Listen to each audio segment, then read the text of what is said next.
Your last assignment, you looked at the transformations of some graphs that were just kind of random looking lines. But just to note that whatever your function looks like, the rules for moving left, right, up, down, and for changing the width and height of the graph remain the same. There's no change at all in those rules. So this is a common function that we use in business and industry. Computers call it the floor function, but mathematicians formally call it the greatest integer function. And so it's formally defined as the greatest integer that's not greater than x. So the biggest integer that isn't bigger than 1.1 is 1. The biggest integer that is not bigger than 1.99 is still 1. So for that reason, some people just say it's the rounding down function. Always take the integer that's smaller than whatever number you see. So the way that I can remember it best, I think of it as the birthday function. So the birthday function really makes sense for your age. For instance, if your birthday was last July 21st, say, and you turned 16 on that day, then you still consider yourself to be 16 until the next birthday that you have. Now, truthfully, young mothers don't tell the age of their babies as rounded years. So a young mother would think of her baby as being weeks old, months old, etc. And most parents even continue to talk about the age of their children strictly in months until they get to maybe age 2 or 3. But once you get to, say, 3 years old, then we say you're 3 on your birthday. And how old are you a week later, and a month later, and 11 months later? They still say he's a 3-year-old, and he's 3 until he gets to 4. And when he's at 4, now he's 4. So he turns 4 on the day of his birth, the anniversary of that, and then he stays 4 until he's 5. So that's kind of the way that you'd see this. Now, in industry, the way that it's used commonly is this. Suppose that we have something where we're going to ship some goods, and we create some kind of a graph, or some kind of a charge rather, where we say everything up to the first 5 pounds, we're going to charge you $10 for anything that weighs from 0 up to 5 pounds. But if it tips all the way up to 5 pounds, from 5 pounds all the way up to 10 pounds, we're not going to double the price. We're just going to add another $2, say. So now it's cost $12. So for every increment of weight of a span of, say, 5 pounds, then we just add another $2 onto the shipping fee. And that's the way that UPS or FedEx or the United States Post Office is going to charge us. So we just return that cost onto the customer. So with that in mind, let's talk about the properties of this function. Most commonly, they call this the step function. So here's what we would see about the basic characteristics. The first step comes out of the origin to the right. So that's this step right here, beginning at 0, 0, and coming to the right. And another geometric property we see is that every one of these little segments has a length of 1, and then when it comes to the end of the segment, it jumps up to the next interval, and when it jumps up 1 to start the next step. And every step has a closed circle on the left and open on the right. So that's what you see here. So those are all the characteristics of our function. It's just steps, and every step has a length of 1, and when it jumps up 1 grid, and every little segment has a closed dot on the left and an open dot on the right. So here's the way the rules would apply, and so you can pause if you want to and read that, or you probably have your own note sheet that you could compare to. So let's just look at what we see here. So this is a universal for all functions, inside, inverse, horizontal. It's going to correctly, we would say, translate. So don't ever forget that, but generally we like to say slide just to remind us. It's just going to move the graph right 1, and then up 4, So best practice now is to go over here and just put those little dotted lines on your graph that show that you're moving the 0, 0 point, right 1 and up 4. And then let's look at the other elements of the equation. So the half is inside inverse. So what I would say in my mind is normal width times not 1/2, but the inverse, and the inverse simply means reciprocal. So times 2 equals graph. Now, when I think of the width, what I think of is the step width. So I'm going to take the step width that normally would be a 1, and I'm going to do normal width 1 times 2 equals graph. My steps will have a length of 2. Whoops, don't spell graph. So my steps will have a length of 2. And then the outside multiplier is the 3. So normally I would simply say normal height times 3 equals what I'm going to see on the graph. Well, by normal height, I mean the normal jump. So at the end of the step, it jumps up 1, but now at the end of the graph, at the end of every step rather, it's going to jump up 3. So with those things in mind, I'm going to start drawing little segments. My first segment is going to come out of the 0, 0 point. So that little spot where I've translated my origin is the beginning of all the graphs I'm going to draw. So I'm going to draw my first segment. Normally my segment would have a length of 1, but this time my segment is going to have a length of 2. So a closed dot on the left, a length of 2, an open dot on the right. Now it's time to jump to the next step, and normally my jump would be 1. That's what I see here, but normal graph times normal height times 3. So when it jumps, it's going to jump up 3. So I go up 3, put a closed circle there. Now my steps are supposed to have 2 grids along and then an open circle, and now I'm just going to continue the pattern. Jump up 3 and put a dot, go 2 grids and put an open circle.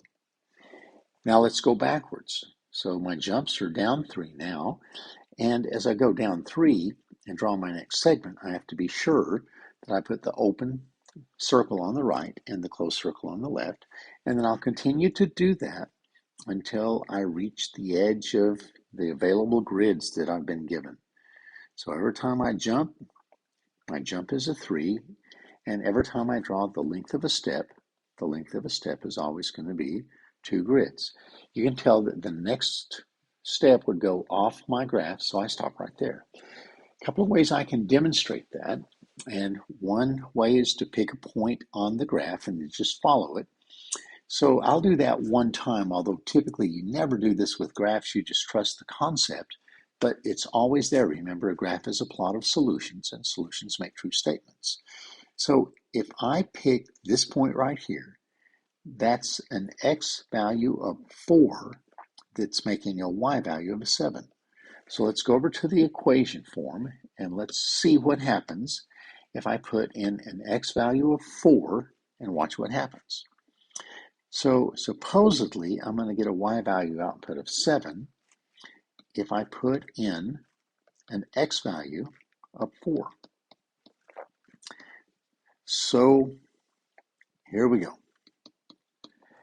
4 take away 1 is 3. Half of 3 is 1.5. The greatest integer of 1.5 is 1. So 1 times 3 is 3, plus 4 is the 7 that I see right there. So I can demonstrate that, and maybe one more time just demonstrate that when I get to x value 5, that's when I'll see my jump up to 10. So if I go back through and do the same process, only this time, input a 5, I'd expect to see an output of a 10. Let's see if it does. So 5 take away 1 is 4. The next thing I'm going to do is take half of 4, which is 2. The greatest integer of 2 is still 2. And then I multiply that times 3 to get a 6, and add a 4, and there's my 10. So you can demonstrate that. Now you'll notice that when you look, both on your homework and on the notes, that there's a hyperlink, and from your last assignment, you should know how to get to that hyperlink. In OneNote, tap on the PDF file, you see the preview option, and after you preview it, that will become an active hyperlink. And what it's going to take you to is this Desmos graph, and there's some little instructions here at the top that tell you what to think about.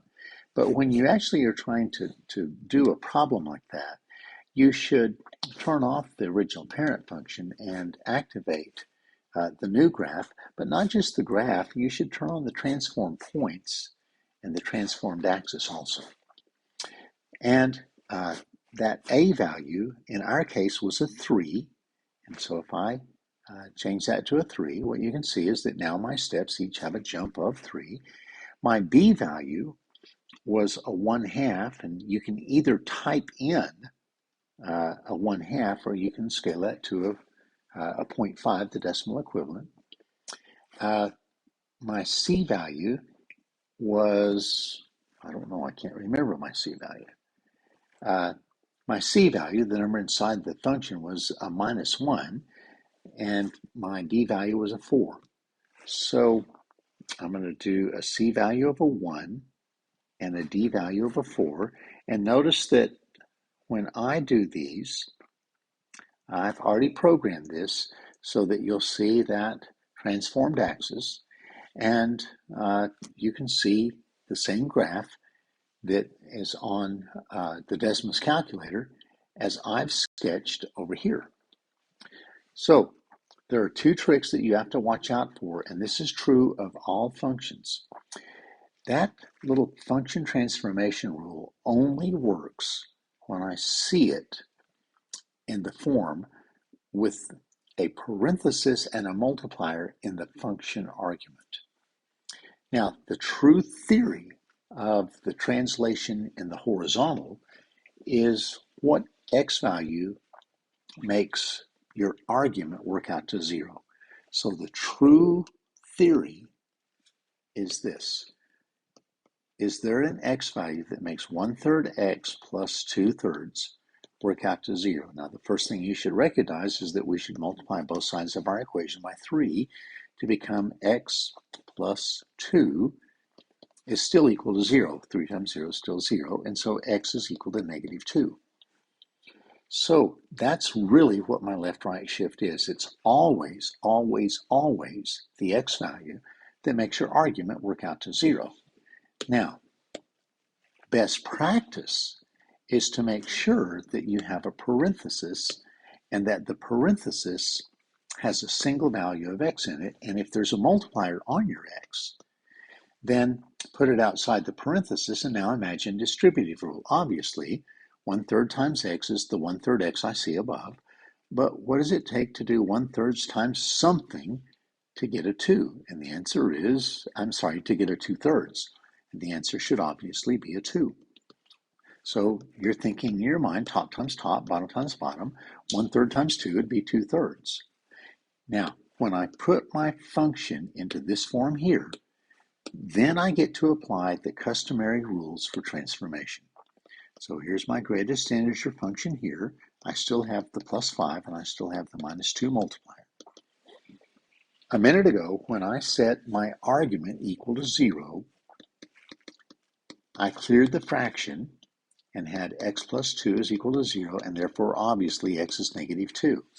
Well, that's what's going to happen for me naturally this time.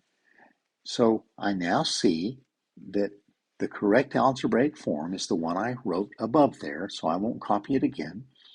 And my horizontal translation would be left 2. My vertical translation would be up 5. So instantly, let's go left 2, up 5. And then from there, I need to decide what the shape of the graph should look like. I'll draw attention to this little point right there. So we're going to build the graph from this new center. And I see a multiplier of a 1/3. So the horizontal stretch would just be my normal graph of 1 times the inverse of 1/3. And for multiplication, inverse is code speak for reciprocal, and that'll be my graph. So I'm saying my normal times my 1 over b is equal to my graph. So my steps are going to have a length of 3. So I feel confident to draw my first step. Starts here, goes 3 to the right, open circle there. I might make that a little heavier just so it's obvious. But now what about my step jump? So it's still that idea of my normal times something equals my graph. And usually that's the thing we call the A. So my normal step jump is a 1. My A number is a -2. So that means that where I normally would jump up 1, I'm now going to go down 2. That's all I need to see to complete the graph. So my steps have a length 3. When they jump, when they jump, they go down 2. Length 3, jump down 2. Length 3, jump down 2. Let's go backwards. So jump up 2, go left 3, and it's always closed on the left, open on the right. So there's our graph. And you can check it on Desmos if you so choose. Now, for something like this can be confusing because I can imagine that my graph could be any one of these translations. I could have shifted the 0 point to 6, 3, or I could imagine that I shifted my 0 point right here. I can pick the left end of any one of these steps and be perfectly fine. I could choose this point over here, and I could choose this point here or this point here. There are an infinite number of other points that would be valid points that aren't on our grid. So I'd like to just always use something in the first quadrant. If there's something obvious there, I like to get as close to the origin as I can. So I would see this as a right slide 2, a vertical slide of up 1, then my horizontal stretch. Now here's where you should watch closely because it'll get more complicated as we study more functions. I should always say this statement for my horizontal. It's always going to be the normal width times 1 over b, not the number that's in the formula, but its reciprocal, will equal my graph. Now the reason that's important is this.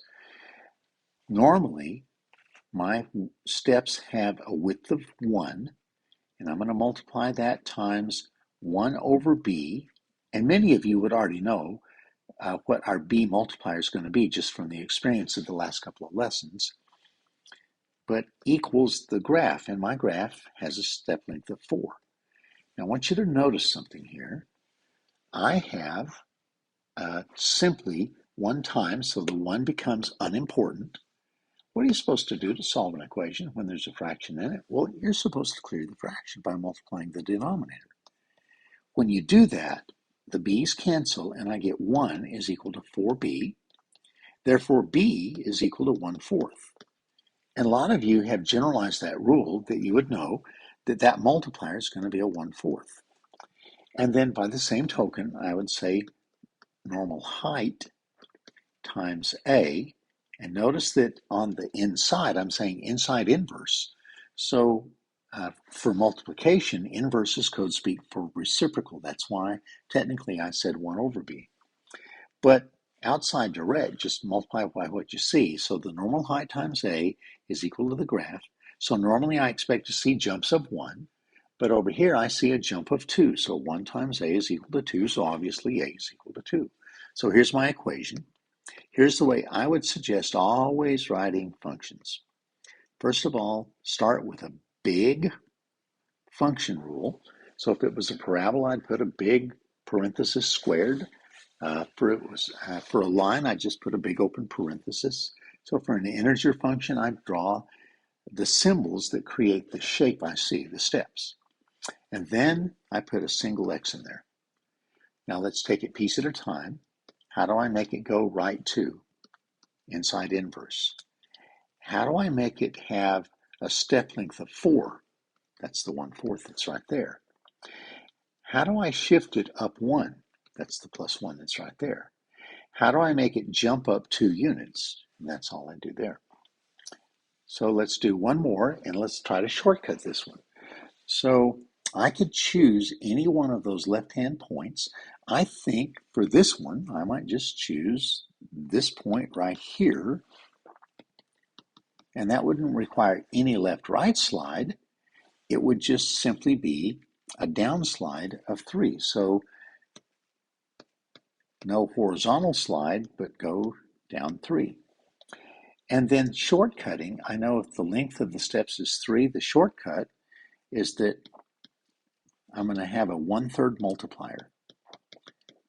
And then I see the steps go down 1, 2, 3, 4. So I know that that's the opposite direction. So I know my A multiplier is going to be a -4. So my equation, again, I would suggest always starting out with the structure that creates the geometric shape you see. That's the step function.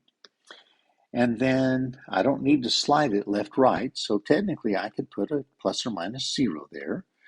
Or you could just leave it as a plain X. I need to shift it down 3. I need to make the steps 3 times longer than normal, 1/3 multiplier on the inside. And I need to make my jump go down 4. And again, you could check these either by picking a point on the graph and running it through the formula, or checking your work against the Desmos calculator by taking that length there. So this should be kind of a natural extension of what you did with your last lesson, where you had those little line segment graphs that didn't appear to have any common formula that defined them.